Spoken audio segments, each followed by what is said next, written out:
past few decades, primarily in the laboratory, we focus on designing for relatively simple or easy to measure metrics and properties. So this has resulted in a deep technical development of these models and systems that have been increasingly deployed in real systems. But as they're deployed, we've begun to realize that those simple things that we've been measuring in the laboratory perhaps don't generalize to capture the profound social, political, or environmental effects of these technologies. And these effects we've been relatively disconnected with in our laboratory settings.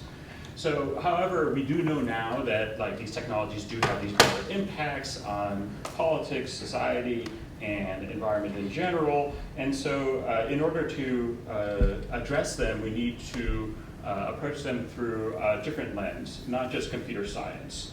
And so it's in this context that we've started to collaborate a bit more with folks outside of computer science. In particular, we've seen people from science and technology studies, legal studies, sociology, philosophy, and all these different communities have had profound impact on the development of modern AI systems.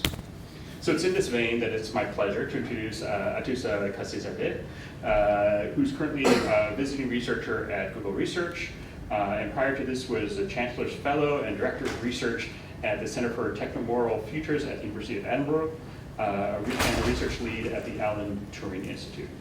Atoosa has a PhD in operations research from École Polytechnique de Montréal, and a PhD in philosophy of science and technology from the University of Toronto. Atoosa's research uses quantitative, qualitative, and philosophical methods to explore a range of questions about the societal impacts, governance, and future of AI in computational systems. Atoosa's work has been covered in the popular press, including Wall Street Journal, The Atlantic, and TechCrunch. And most importantly for us, Atoosa will be joining Carnegie Mellon University as an assistant professor in philosophy and software and societal systems this coming January. So, my pleasure to introduce Atoosa. Thank you.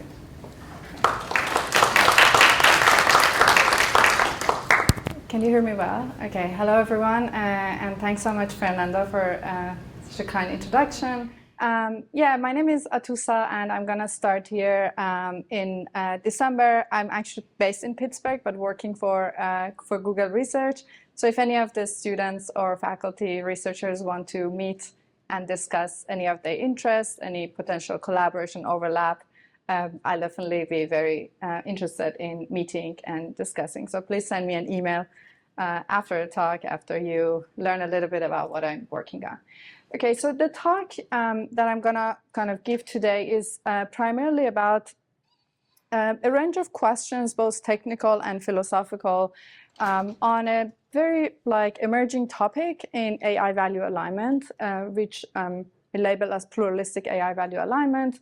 But I think before that, because I'm gonna join a CMU, and I asked Fernando for the permission, I'm gonna talk a little bit more broadly about my research questions.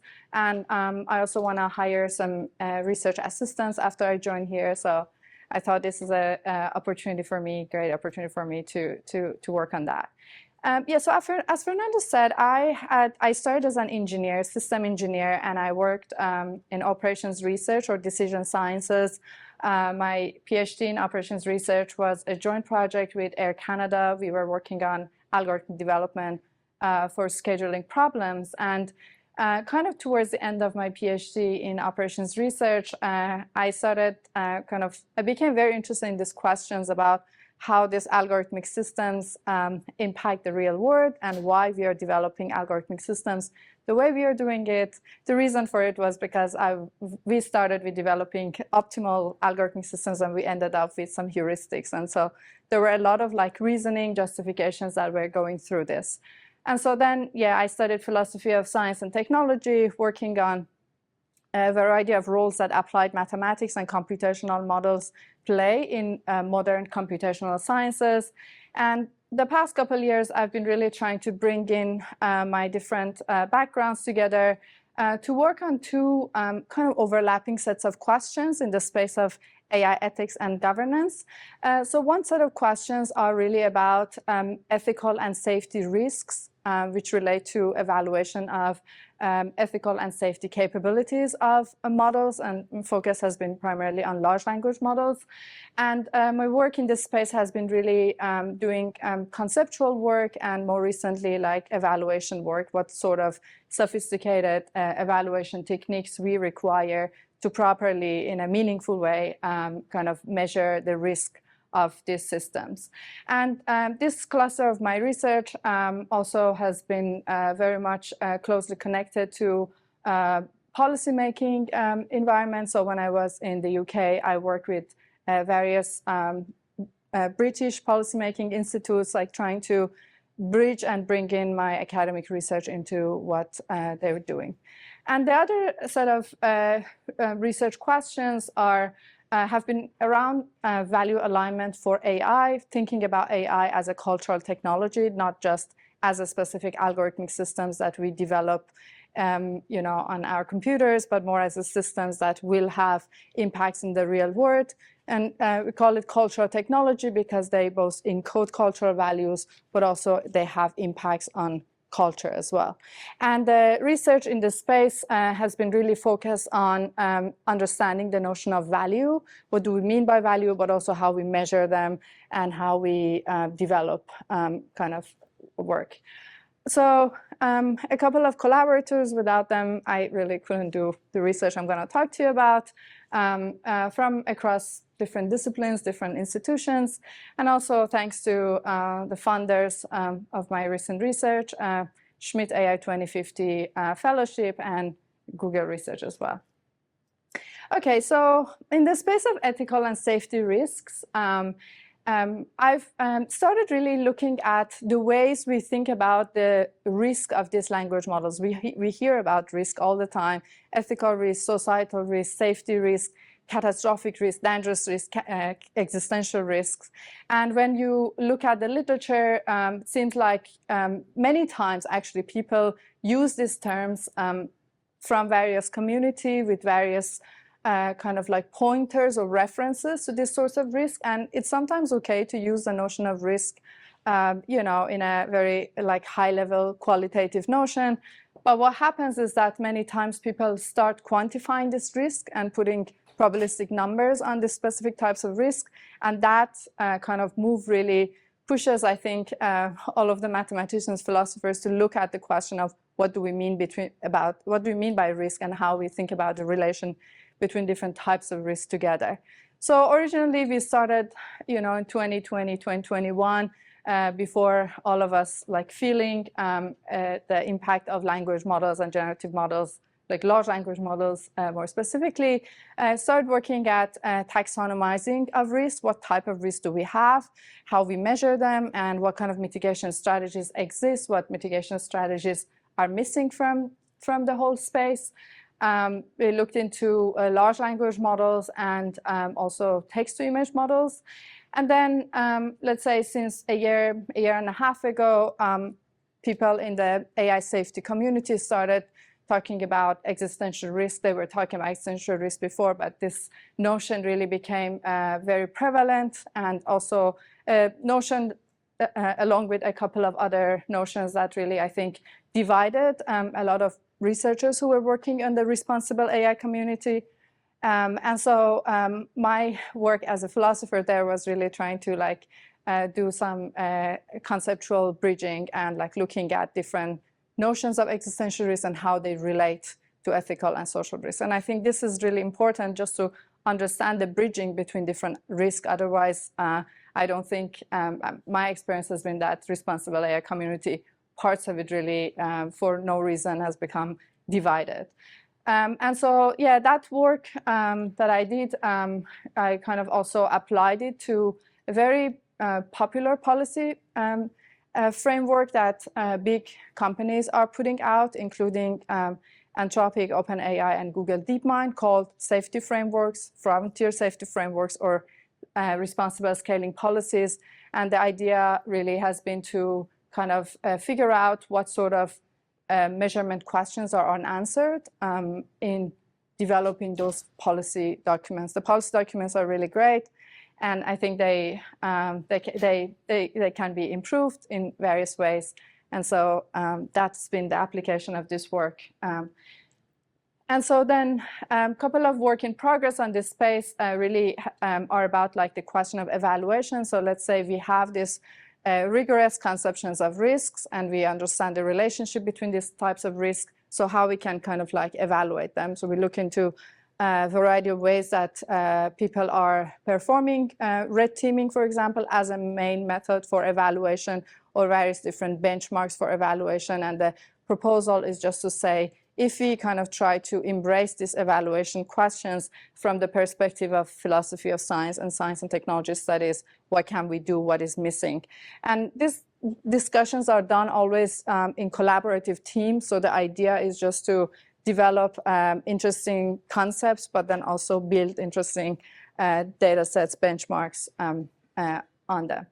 Okay, but now I want to move to, so in summary then, in relation to this cluster of works, I'm super interested in I'm working on different kinds of questions around risks, whether mathematical or computational or philosophical. So please reach out to me if you want to chat about this topic.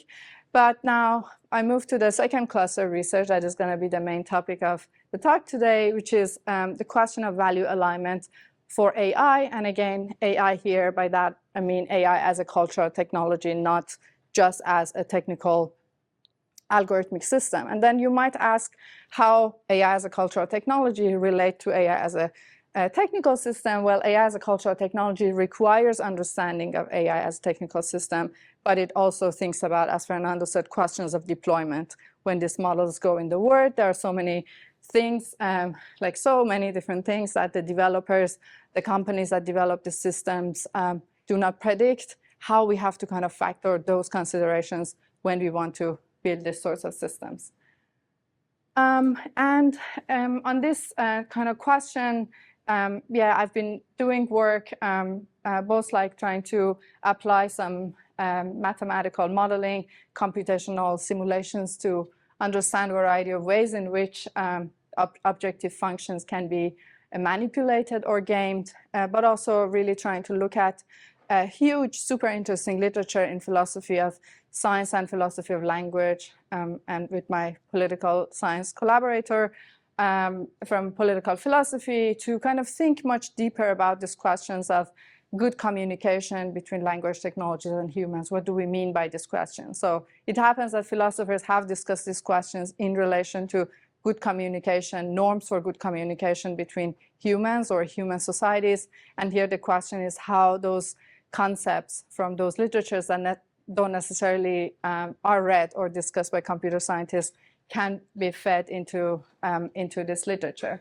And also we've done some data set building in a work that is coming out at AIES soon in order to kind of explore and probe various performances of different language models, both fine-tuned and non-fine-tuned on some culturally sensitive topics.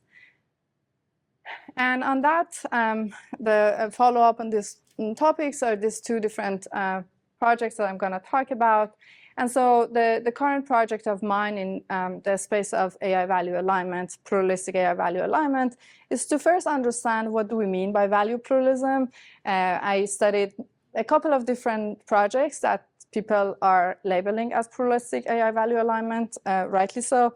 And then it seems like there is no theoretical foundation, what I found in this sorts of efforts. So it's really hard to compare these different projects together and decide which one is the best one, right? And I think that's really, really important. We need to have kind of a theoretical model in order to really understand how these different projects differ from one another.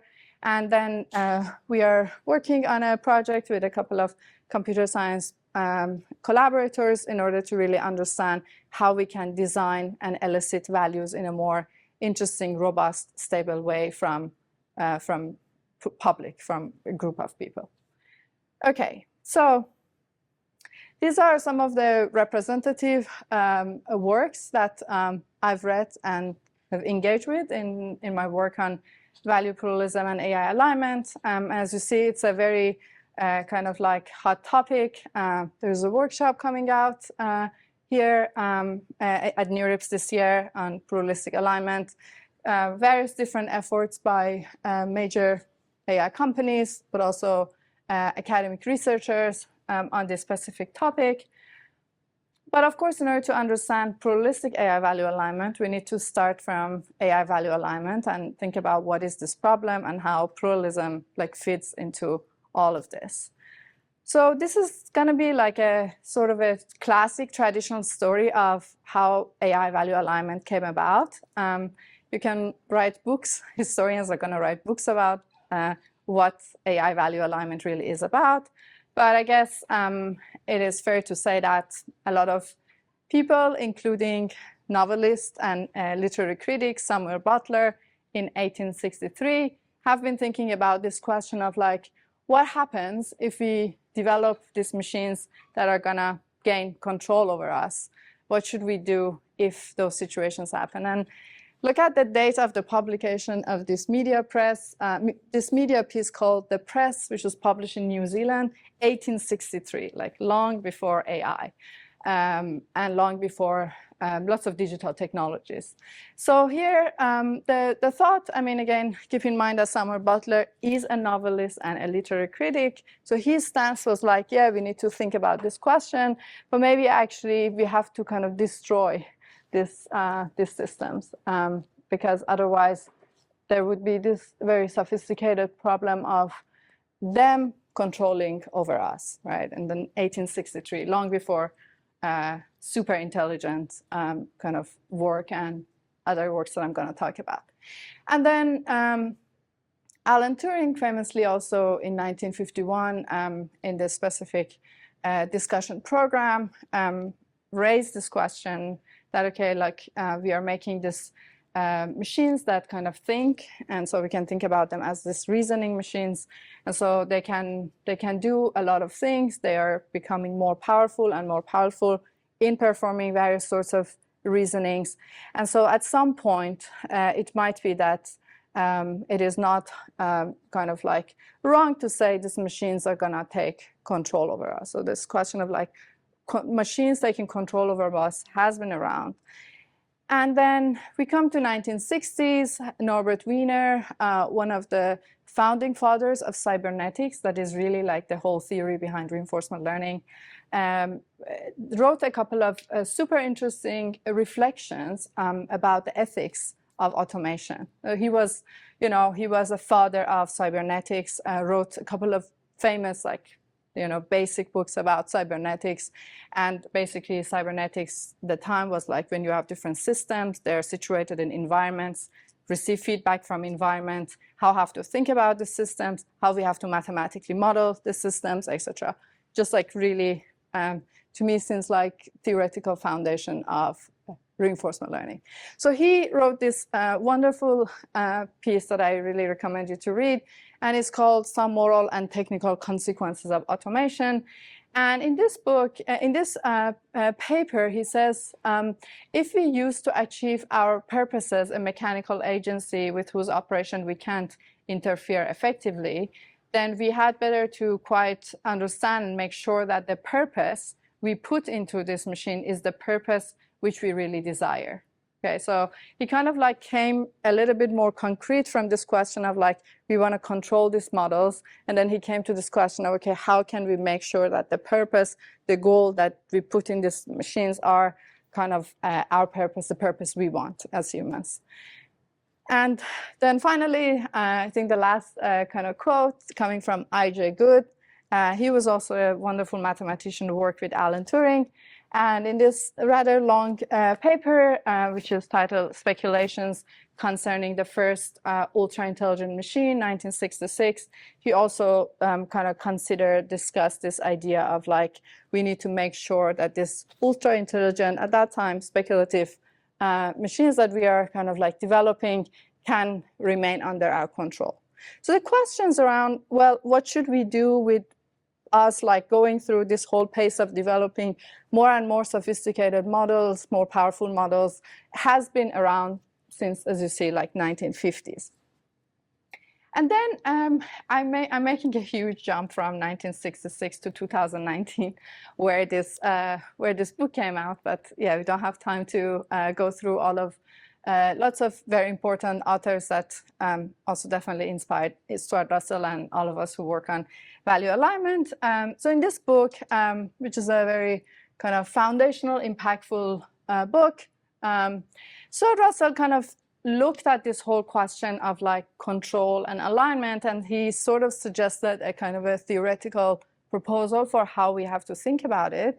So the ideas here is that, okay, we want to develop some principles for beneficial AI. We need to make sure that, let's say, the machines we are building, their only objective is to maximize the realization of human preferences. And by that, we mean stated preferences or revealed preferences. And so the ultimate source of information about human preferences is human behavior. If that's assumed, then we are in the realm of revealed preferences. And the reason that I think maybe preference alignment has become very popular is because we had rich theories from economics, rational choice theory, etc., about human preferences, rational choice behavior, rational preferences, etc. And so then the idea here is the machine becomes or remains uncertain about what those preferences are. The machine that's want to maximize for these preferences always need to refer to humans. So by this reference to humans, then humans can control what the machine is supposed to maximize for. Okay, and so then if we sort of put these ideas all together, this is my reformulation of AI value alignment problem. This is kind of like what this problem really is. You have these AI systems that should be aligned with human values, and some people like to talk about human values are those that, or at least we're interested in values that are going to benefit all of humanity. I think that's such a vague statement. We should always go more concrete. And then for an AI system to be coherent and functional, we want to have coherent functional systems. They must operate based on a consistent set of values or goals. So we need to create these AI systems that are aligned with a consistent set of human values. So the question is how we should do this. And that's the formulation or my reformulation of AI value alignment problem. Okay, now how this AI value alignment problem, the way I stated, connects to the field of AI safety. Loads of discussions, loads of different views about this. But this is one way that I think a lot of machine learning safety researchers think about it. Is like it's one of the unsolved problems in machine learning safety. And so basically, if we can make sure that we have paradigms, we have approaches to properly align or robustly align AI with human values, then we can kind of like make some progress partially in ML safety, AI safety more generally. Okay, so then let's talk about some kind of like research that people have been doing over the past couple of years about this preference-based approach to AI alignment. Okay, so just to summarize, again, there are so many papers written on AI alignment, and we can have one full course on this specific topic. So I am kind of like biased in picking specific papers here just to convey my message, and I'm sure there are lots of very important papers that I'm not covering. But here are some examples of how people have been trying to make progress with this AI alignment problem. So some people, like this one, have been trying to kind of like think about alignment in the context of AGI and reinforcement learning. Okay, so part of this research then has been like very theoretical, like trying to think about this ultra-intelligent reinforcement learning systems. What are the high-level, like theoretical, mathematical ideas that we need to have in place? And a lot of assumptions underlying this work has been that sort of coherent decisions imply implicitly or explicitly a sort of a utility or like reward function. This is like another example on preference-based sort of AI alignment. And then more maybe concretely and more recently, people have become interested in studying this problem more from a combination of like game theory, reinforcement learning. Like here is one example where the authors suggest cooperative inverse reinforcement learning as a mechanism for AI value alignment. And then there has been lots of super influential papers about how we can bring in or how we can do AI value alignment for deep reinforcement learning if the feedback that we are receiving from people are human preferences. And so this paper in particular has given rise to a lot of work that people are doing these days for aligning language models, language technologies with human preferences, human feedback. But this is one one of my favorite papers on this topic. And kind of like the authors here discuss how they are aligning or fine-tuning, basically, language models, or fine-tuning alignment is alignment here at this in relation to this paper. So what are the sort of values? So they're going to elicit preferences about helpfulness and harmlessness values. And so then that's from that collection of human feedback preferences, they're going to align the models. And then there are different ways to kind of like bring in preferences into the models. And that's also an ongoing research about which approach is the best approach that we have to adopt. Like there's no, as I understand it from my technical colleagues, resolved solution to this kind of like question, like technically.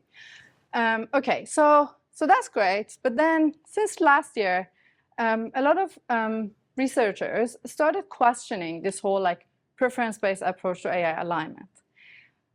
So these two papers are my top two papers on this specific topic because they're very comprehensive, and the researchers engage with a lot of like theoretical work, philosophical work, economic theories, psychology theories about why preferences should not be considered as values or as those things or vehicles of values, things that encode values. And so then the first paper kind of like sketches various different open problems and fundamental limitations of the preference-based approaches. And second paper suggests that we need to actually go beyond preferences and we need to think about stable principles or stable basically principles as values, not just like asking people what they prefer about sort of like maybe sort of random questions. If you read, for example, this the way like this paper of Anthropic, it is not really random, but you just allow the people to decide what or how they think about helpful preferences, things like that. Okay, so people then question this whole preference-based approach. Obviously, this kind of criticisms then stop us from doing preference-based alignment because that works. It's easy to collect preferences, and also it's kind of easy. It seems like preferences capture some sort of values, but not necessarily all types of values. And so just to kind of like very briefly go through what is at the core of all these criticisms. So here, this slide and the next are coming from the works of these researchers on beyond preferences and AI alignment that I suggested.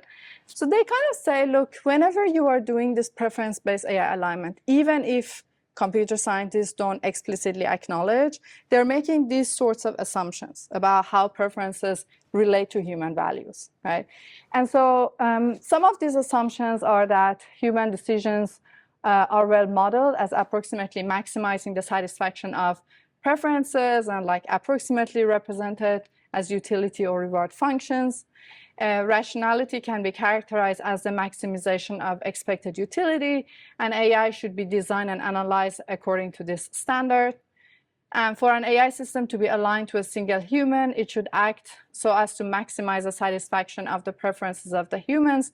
And if we have multiple humans, or we have instances of pluralistic value alignments, or a group of different humans feeding preferences values into systems, they should act so as to maximize the satisfaction of the aggregate preferences. These assumptions, according to these authors, are assumed when you do preference alignment.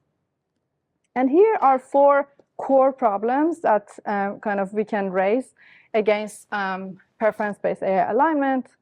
One is that actually humans, maybe human preferences are not really representable as reward, because at the end of the day, we are not that rational, ideal agency that rational choice theory really wanted to suggest that we are. Like in many situations, we are doing resource, like we are resource rational. And so then basically we derive our values from evaluating the world, commensurating the values in the situated context environment.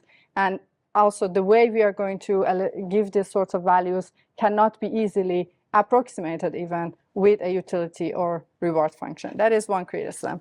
And there are loads of like research that the authors refer to from psychology and economics. And by the way, it is an ongoing discussion about whether our preferences at the end of the day can be measured or represented by rewards. It's like one of the core questions in philosophy of economics and psychology, etc. Okay, so that's the first criticism. Second criticism is that maximizing expected utility is not actually required, is not rationally required for humans or AI. And so then we need to think about alternative analysis. The idea is like, yeah, we have all of this research on how to optimize for preferences, etc. That's great, but we know all of these criticisms. We need to think about alternative approaches to capture and elicit human values. The third kind of like proposal is that alignment with task or role specific normative criteria should be done. So we know from many different research in science, technology studies, philosophy of science, political science, creativity studies, etc., that in any domain of activity in relation to any specific set of tasks, there are some ideals for evaluating when this task is done or not. So if we are having like a democratic discourse, there are some ideals according to which we can distinguish between democratic discourse and a non-democratic discourse. And so maybe we have to go from the relevant theories, pick those specific ideals and that we can encode into principles, and the models should be aligned with those principles rather than with preferences of people. Like that is sort of like the alternative that the authors are suggesting here. And we also wrote a paper, philosophy paper on this, and that's how I kind of got to know these authors, because they're just like from these other disciplines, we are also having the same view that maybe we need to think about principles rather than preferences as the main carriers or stable carriers of values. And then, then alignment also should be done with a plurality of normative standards rather than preferences, right? So the authors here are suggesting that, look, we've been really thinking about revealed preferences, stated preferences. We should actually just focus on principles. And to be fair, the role of principles, like some principles play some role when some researchers doing AI value alignment, right? So typically it's actually a mix of principles and set of preferences. But I think here the proposal is like we should go beyond preferences. That's what the title of the paper suggests. Okay. But then, of course, there's this very interesting question of how preferences and principles relate to one another. And is there a way to bridge these two notions to one another? Is there a way to say some specific sets of preferences, or when preferences are collected under specific conditions, according to specific mechanisms, they give us those sorts of principles? And that's a topic I'm working on, and I'll discuss with you. Okay, so before I talk about pluralistic value alignment, I think this is actually important to kind of highlight. So when you look at AI value alignment literature or AI alignment literature, there are two ways that researchers frame alignment problem, right? So the one way is like you read a paper and the paper starts with like AGI superintelligence alignment. There are teams like the rest in peace super alignment team at OpenAI and a couple of other researchers, where the idea is like alignment is about making sure that these super intelligence systems that we're going to build is going to be under our control. It's aligned with human values. Let's assume human values are good values. And then also they think about alignment as a solution to minimizing existential risk or extinction risk from AI. Right? There are some researchers, when you, computer scientists, when they introduce value alignment problem, that's where they start. right? And then it's very easy for them to move between AGI, language model, back to AGI, etc. Okay. Second framing is when you kind of think about AI alignment in relation to the current AI systems, in relation to language models, in relation to all of these papers that I showed, deep reinforcement learning from human feedback, alignment with various principles of helpfulness and harmlessness and honesty, all of that, okay? And maybe we can say, well, both of these kind of framings are fine. But in the rest of the talk, and I think in the whole literature on pluralistic AI alignment, a lot of the researchers just focus on the second kind of formulation. So no discussion about AGI, extinction risk, existential risk when we talk about alignment. We want to talk about alignment of this language model we are developing, this language technology, with a plurality of human values. So I think then the framing becomes more concrete. It's very clear like what we are really talking about. And this framing also, to be fair, is very interesting and important, and some people should work on it, etc. But I think for the purpose of clarity, we can easily just put sometimes this framework aside if you are doing like good technical or social technical work. So the rest of the talk, I just focus, or I want you to think about alignment as this problem that is concerned with second framing. We have specific technologies that we know what they are, sort of, we can develop them. How should we think about pluralism, value pluralism in relation to those sorts of technologies? Okay, so this question of, again, as you saw, AI value alignment problem has been like an old problem. People have been talking about it, loads of research on it.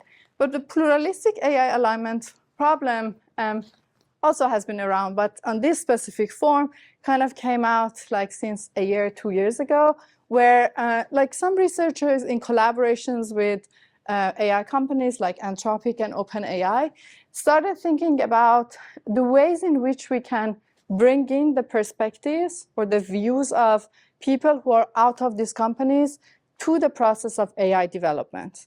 And the specific stage of that AI development that these researchers focused on were the stage of fine-tuning alignment, when you are trying to collect some preferences and you want to sort of make sure that the preferences or principles that are picked for the behavior or steering of the behavior of the models are aligned with those principles. Okay, so the question is like, and it's very interesting because some researchers in these companies starting asking this question. So OpenAI kind of announced this grant program.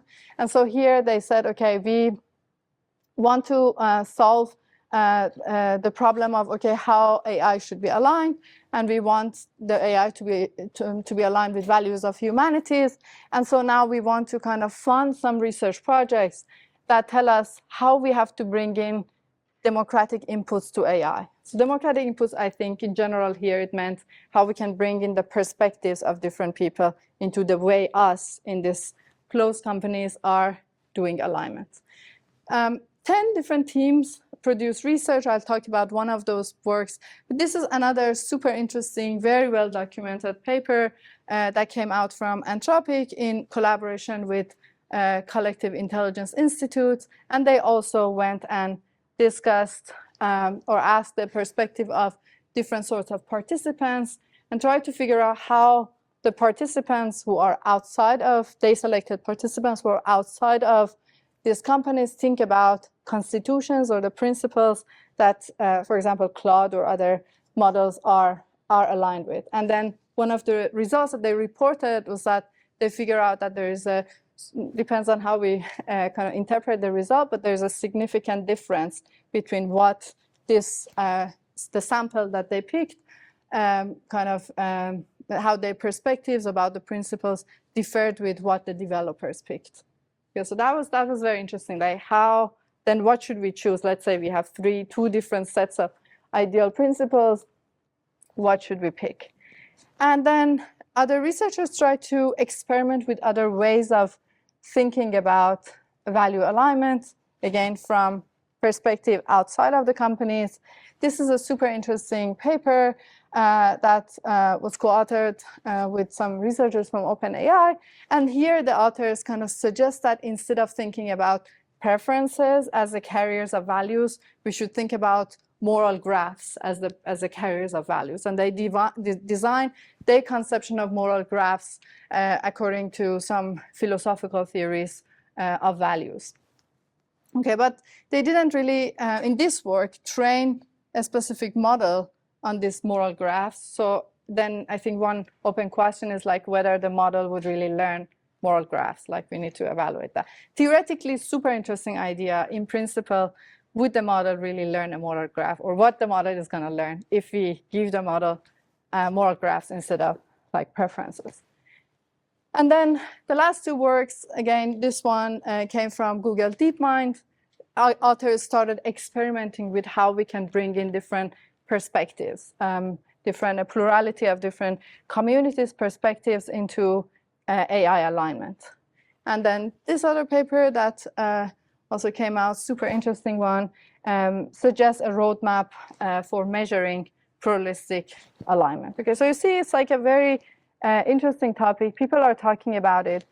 And the main motivations are a lot of researchers don't want cultural value imperialism being imposed on these models from specific developers. So it's going to be more open to others, more a community-based approach. And also they want to have lots of stakeholder-like representations. Okay, great work. But then there's a problem that maybe we can call it the value pluralism problem. And this value pluralism problem has been discussed in economics and philosophy for like ages. So the problem is this: human values are diverse and are often conflicting across individuals and cultures. Even you don't need to go far. Like the value of freedom of speech, even like in the United States, let's say in Pittsburgh, let's say at CMU, different people have different perspectives about how much freedom of speech should be constrained or unconstrained, right? Now, look at the world around the world, like any sort of value you pick on, like justice, autonomy, all of that, you see always conflicting perspectives. It's not exactly clear whether there is a diverse set of value that represents and respects everyone. Like that is not actually the case, right? We have lots of results also in economics showing that this can't really be the case. And then the question is like, what kind of mechanisms should be developed in order to have legitimate representations, etc. Okay, so then any single consistent set of values will not fully represent the diversity. And so there is no single set of values that can fully represent all human beings or even specific community of human beings. So then what should we do? What do we mean if that is the case? What do we mean by pluralistic AI value alignment? What is, I think that's like a fair sort of question. Okay, so let's assume there are so many different ways when you look into all of these papers that are written about collective alignment, pluralistic alignment, democratic alignment. There's so many different ways that those authors could pick a specific set of values. And in that paper, one specific way of designing picking values are chosen. But then there's a question of like, why this set and why these authors didn't choose others. And let's say we can develop 10 different sets of values. Which one should we choose? Which one is the better approach? And I think this is such an important question because, again, going back to this idea of value alignment being about AI as a cultural technology, these technologies, when they are deployed, when they are used, they impact specific cultures, they encode specific cultures. So this question of value pluralism is like really, really important. Okay, so I decided to kind of like analyze this question of pluralistic AI value alignment with my collaborator, Taina Alundu from OpenAI. And we kind of like really try to look into these papers, these works that have been done. And we ask the question of what these researchers are doing. If a research team wants to start doing pluralistic AI value alignment, where should they start from?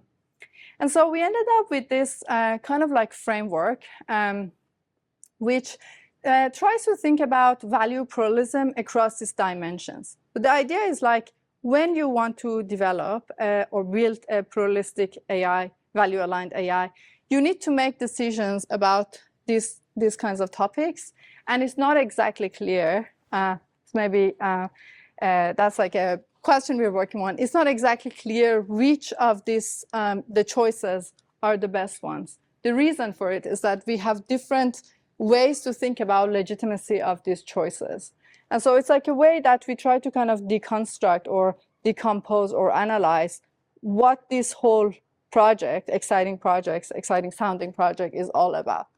So as you see, there are these five different dimensions. We call this framework COMAL. So we have a dimension of criteria, dimension of origin, measurement, aggregation, and legitimacy. And so the idea here is like whenever you want to pick value pluralistic projects, you need to choose which criteria are good value criteria. You need to choose whose criteria should be chosen, should be encoded into models. You need to also decide about how to measure those criteria. Is like pairwise preference comparison the best way to measure? Are principles the best ways to measure? You also need to decide about how to aggregate or prioritize specific set of values over others. Again, because you can't satisfy all of the values because there are conflicting situations. So you need to decide about how to resolve conflicts, how to aggregate various different values. So these are the kind of like judgments that you need to do when you want to design a value-aligned project. Okay, so then the second stage, so the first stage is like, okay, so it seems like, yeah, this is sort of fair, like we need to make these decisions, but how we have to choose them? Are there some basis, theoretical basis for each of these aspects? And our answer is that for some of these aspects, there could be some theoretical basis. Okay, so the aspect of criteria, what values we choose. Okay, let's look into what, obviously we can't go and understand the analysis or the reasoning behind how any specific company have chosen a specific set of values. We can just get access to that through reading the public books, the public papers. But here is one proposal or one set of a couple of values that I highlighted that come from Anthropic's alignment approaches, the ones that they've published. And here the idea is that, okay, there are Anthropic employees. Obviously, they read so many different documents. They have a lot of really good multidisciplinary people involved in those decision makings. And so they set some constitutions or these principles by getting inspirations from sources like United Nations Universal Declaration of Human Rights, their firsthand experience interacting with language models to make them more helpful and harmless. Okay. Now, two of the principles that I've highlighted, which as a non-Western, I just don't really know how to interpret it, are this. Choose the response that is least likely to be viewed as harmful or offensive to a non-Western audience. Yeah. Choose the response that is least likely to be viewed as harmful or offensive to a non-Western cultural tradition of any sort. Like, what is the meaning of this constitution, right? Like really a fair question. And so let's imagine if there would be some non-Western people engaged in formulating these principles. I think maybe these principles would be formulated differently. Now, these principles are the basis for aligning models. I mean, these are two among many other principles for aligning models with human values. And my favorite language technology that I quite use a lot is Claude, actually, right? So then there's this question of like, okay, what are we doing here, and what has informed these sorts of criteria, right? Why these criteria are chosen? It is correct that they went and read and had a lot of experiences and discussions, but again, if you think about the sort of infinite space of human values, this seems to be still chosen according to a set of great employees, right? So can we design these kinds of values in a better way? And the answer is like, actually maybe, because in anthropology and psychology, there are huge amounts of work where researchers have really tried to understand shared basic human values. Here is one theory that is famous and known as Schwartz's theory of basic human values. And it's kind of like this theory in a very nutshell says all and so these authors, Schwartz and collaborators, for over decades, they looked into a variety of ways in which human values kind of are joint or common between different cultures. So they did a lot of cross-cultural studies, and they kind of figure out that, well, there are all of these sorts of values that are shared across different humans, across different cultures, but different cultures, different communities instantiate them to different degrees and levels. But the good news is that the principles, according to them, are the same.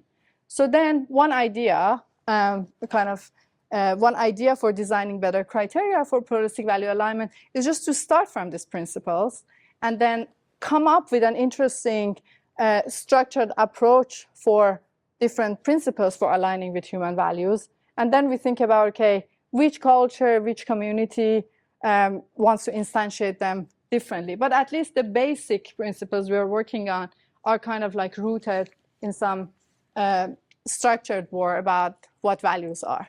So this is one idea. And then there's this other theory, and I'm just talking about two theories here. There are many more, which is also very famous. But this is for moral values in particular, known as moral foundation theory. And Jonathan Haidt and his colleagues have been really working on this question. And here also the idea is like there are these specific 6 different types of moral values. And again, they're instantiated in different ways across different communities. And so the idea is not that humans have different values when we compare different humans to one another.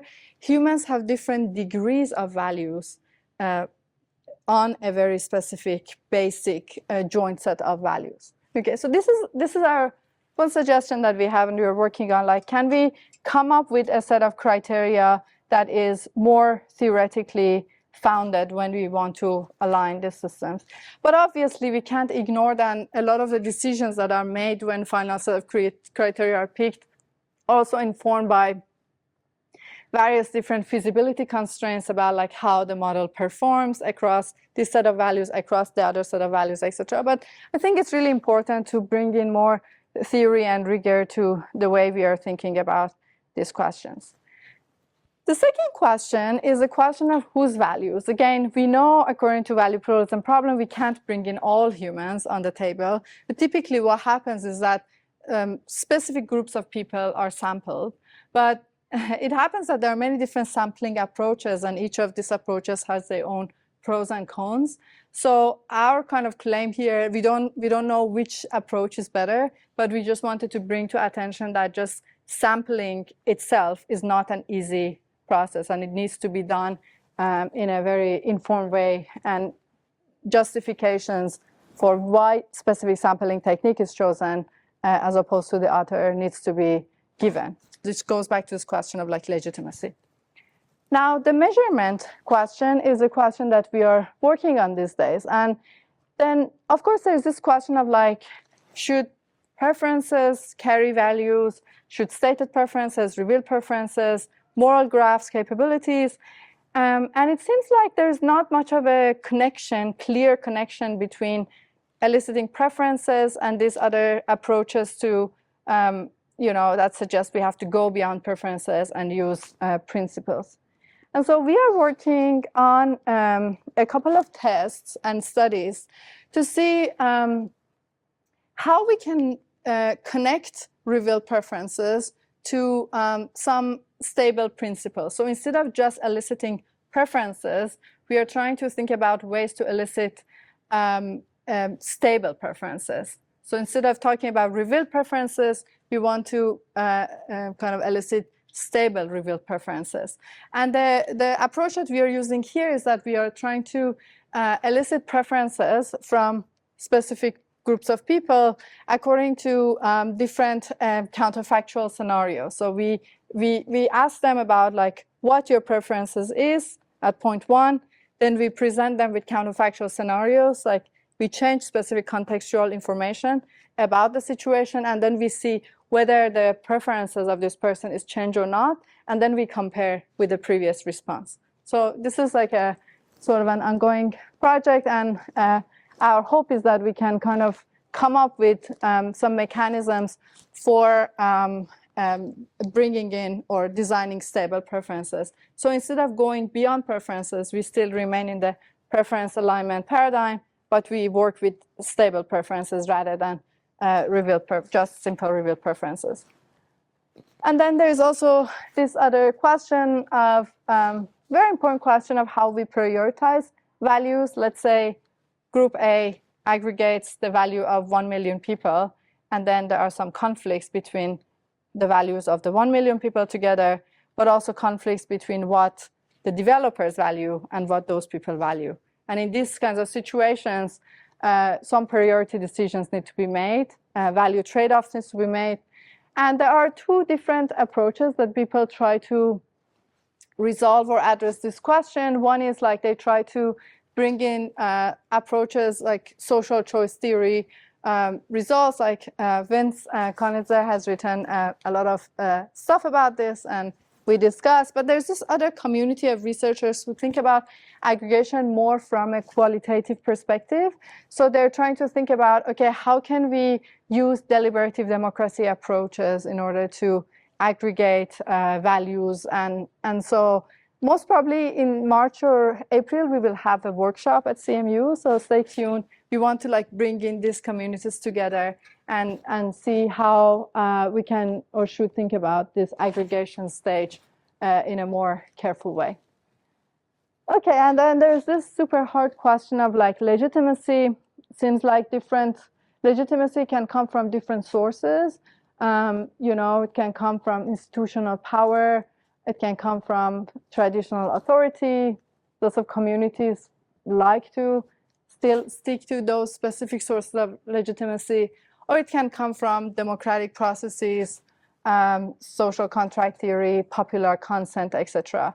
And there's a very interesting question of when these technologies have such a global outreach, how we have to think about questions of legitimacy. And I don't have an answer to that question, but it's a very important question that really needs to be discussed and explored, I think, by the developer builder communities.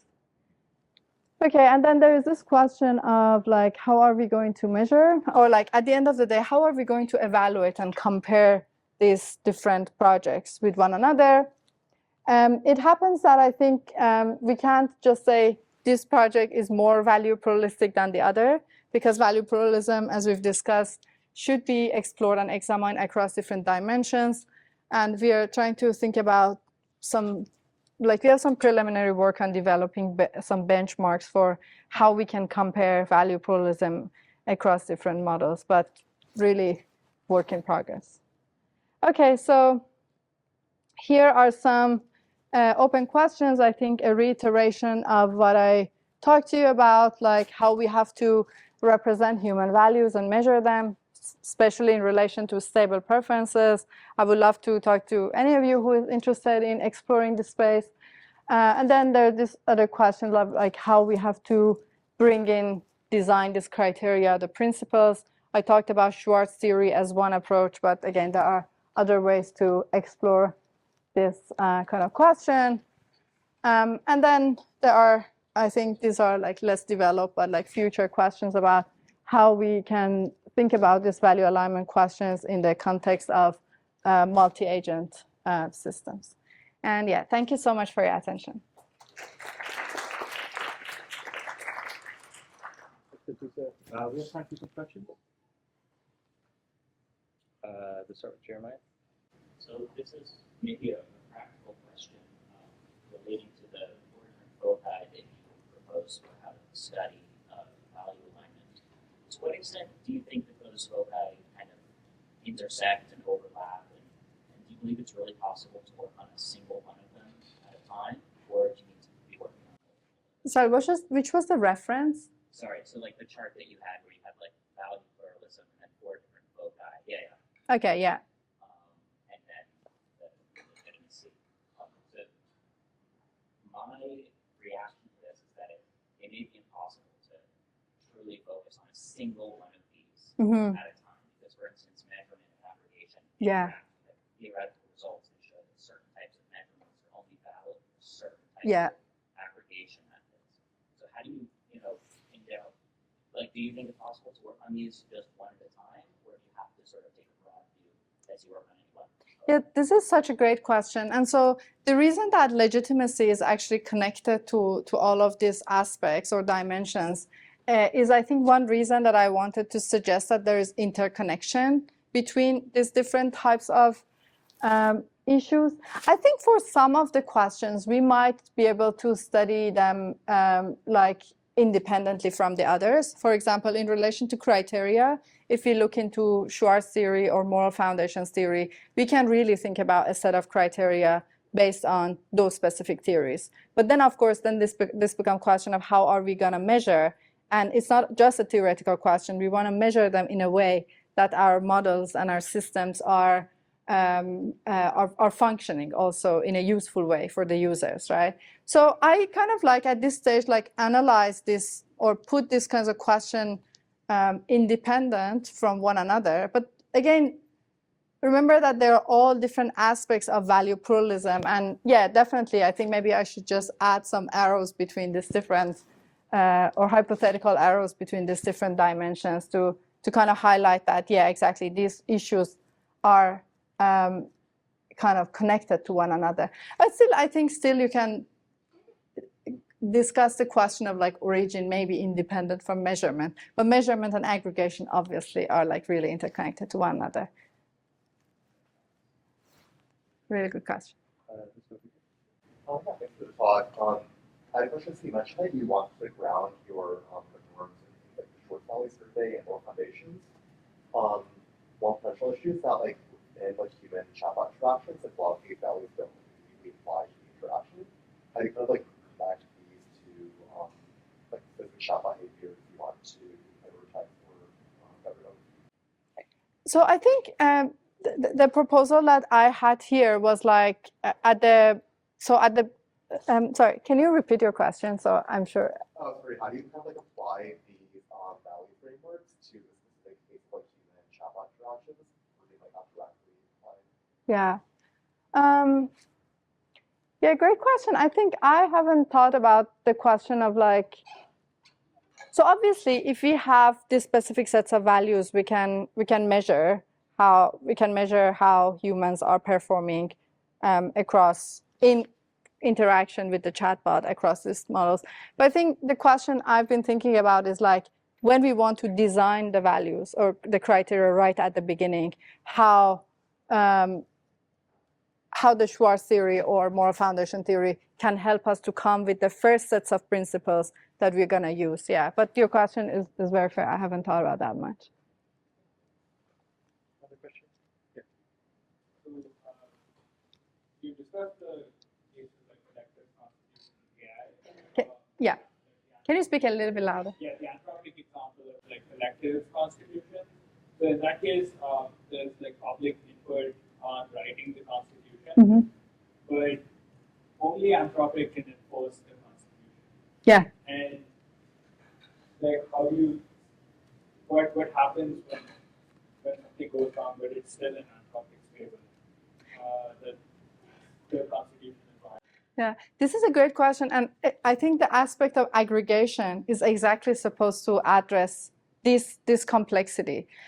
Two things. One is exactly, also we just don't know exactly whether those public inputs are really deployed into the model. Yeah. Like, that's one question, but yeah, but so when you read that report, the authors very explicitly say that in cases when there were conflicts and they refer to very specific cases, we prioritize our values, right? Which is a fair question. Okay, like this was your choice.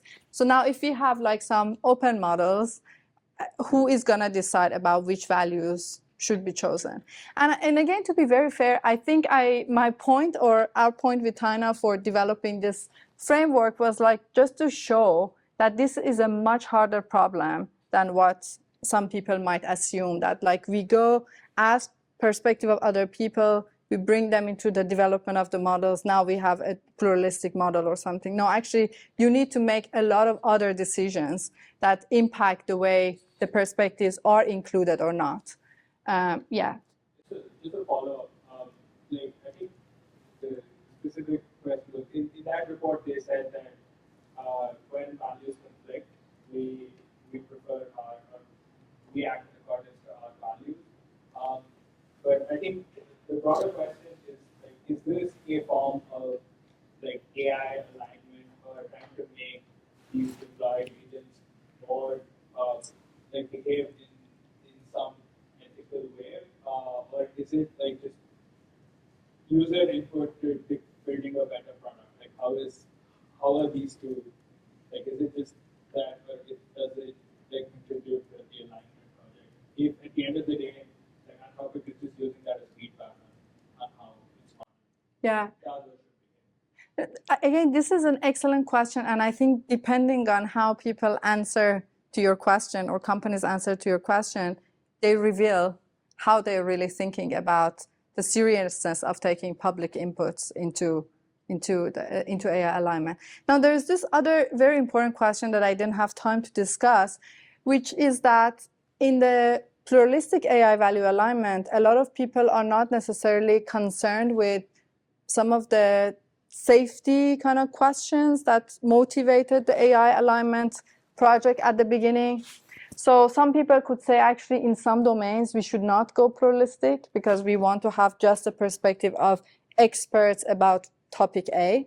And some other researchers, they just say, no, we should always go pluralistic because these models are serving the users, whatever the users want. So there are these different governance mechanisms. So some governance mechanisms can completely filter the community perspective right from the beginning, right? Some governance mechanisms say, okay, like to a certain degree, we're gonna accept and bring in the perspective of a community or public. And then the question of like, to which extent or what kind of decisions are taken here shows what sort of perspectives people have or embody or commit to for the pluralistic alignment.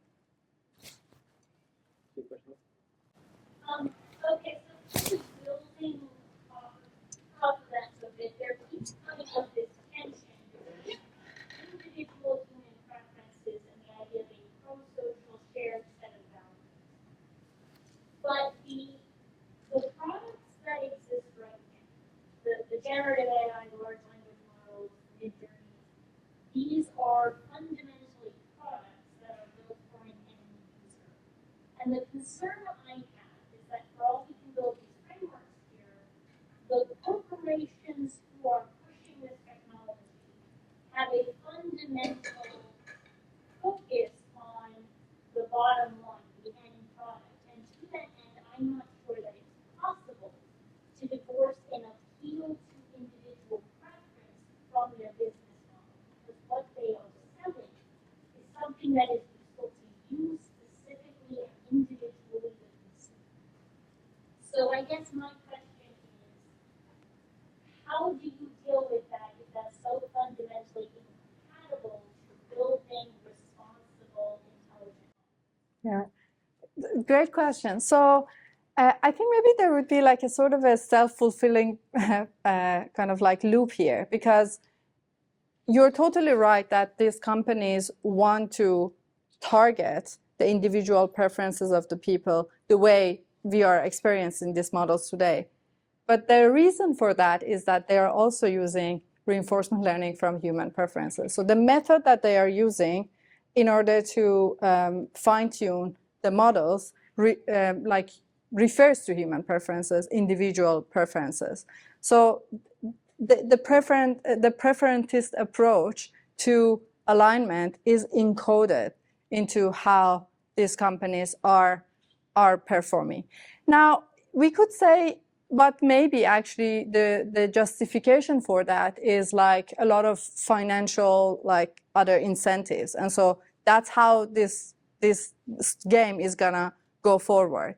And maybe that's a good point, but then the idea is like there are other people outside of these companies who are also building these tools, and they're building these tools in open communities. They're not necessarily motivated by any financial incentives. How should they think about the pluralistic AI alignment? So does it answer your question, or?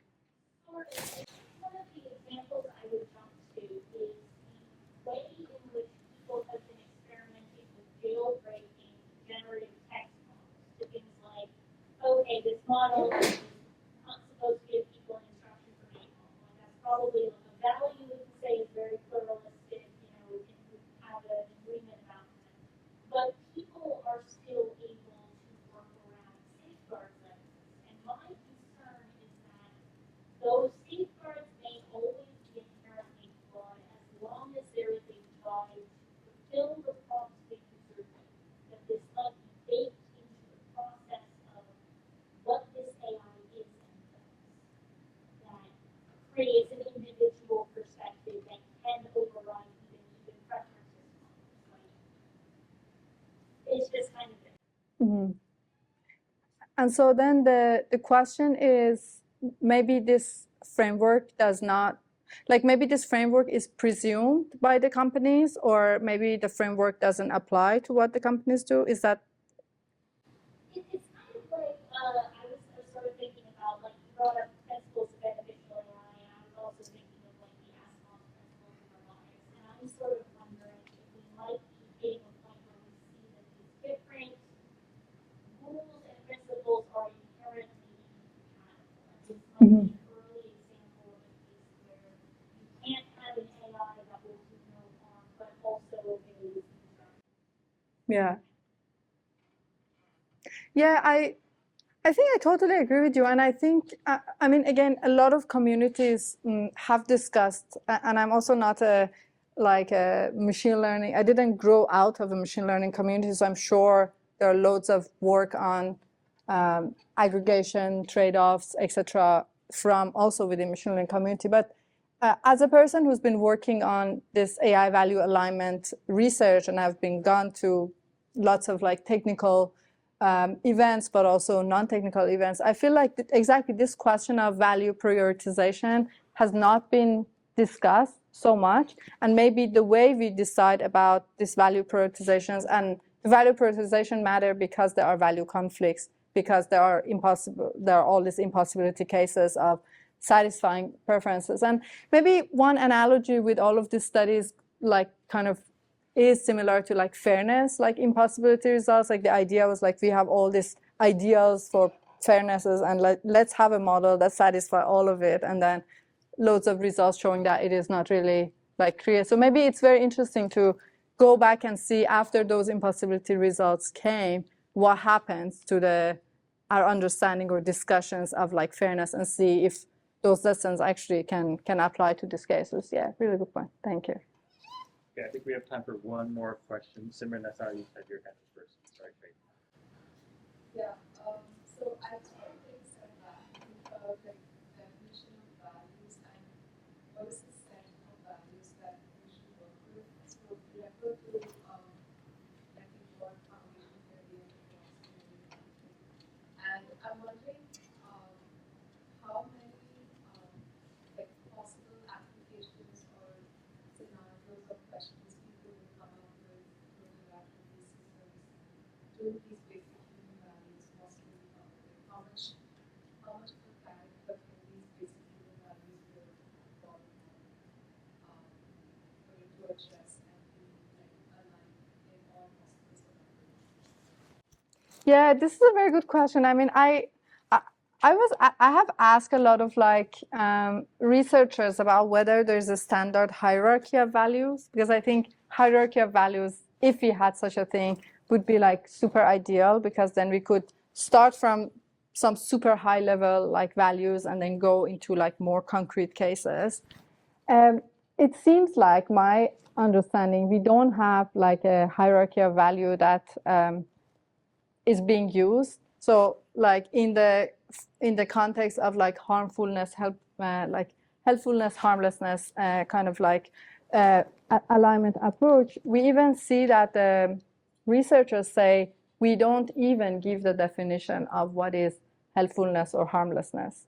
We go ask people, you kind of produce and have these conversations, multi-turn conversation with the model, and decide what you prefer. So even the basic principles, the interpretation of the basic principles are left to the user. I'm actually personally not sure if that is like the best way to go, because like people can interpret things many different ways, and when you again want to bring them all together, there are all these sophisticated questions about aggregation.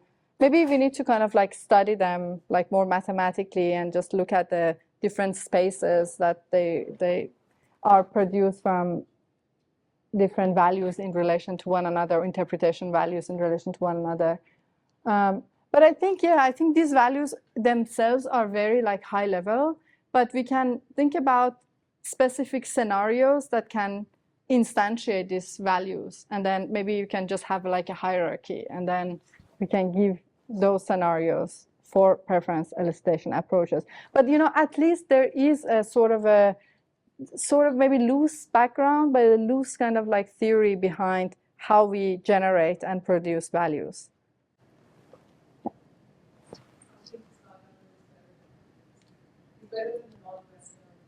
Yeah, yeah. Yeah, I think the whole, after we had this this framework, we're just like, okay, we are just, what we really did is that we just figured out this is a hard question, and like each of these issues needs to be kind of like discussed, and then we are working on two kind of aspects of this. But again, as was mentioned before, these aspects are all also interrelated to one another. But it's an exciting open question. So yeah, a lot of things to do. All right, let's thank Atoosa again. Thank you.